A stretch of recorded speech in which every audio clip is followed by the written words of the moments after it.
Next up is the bass and treble effect. If you'd like to follow along, we're using the Bass Treble project here. Basically, what bass and treble does is boosts or cuts, in other words, increases the volume of or lowers the volume of bass frequencies or treble frequencies. Let's apply this to our layer here, our totally 80s groovathon. And let's preview this first before we do anything. When it first applies itself, it basically has a 0 value. There is no effect. So if I hit the period key on the numeric keypad, let's just hear what we have without any adjustment whatsoever. Totally 80s groovathon indeed. Now what we can do is go over here to the bass values.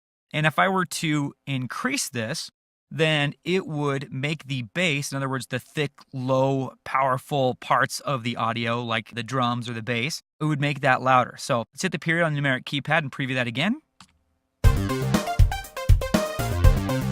It's much thicker and much chunkier with the bass level increased. Now we could do the same thing with the treble, which would make that high-pitched synthesizer even louder. But what we could also do is take this into the negative so that we lower the volume of treble frequencies. And let's see what that sounds like.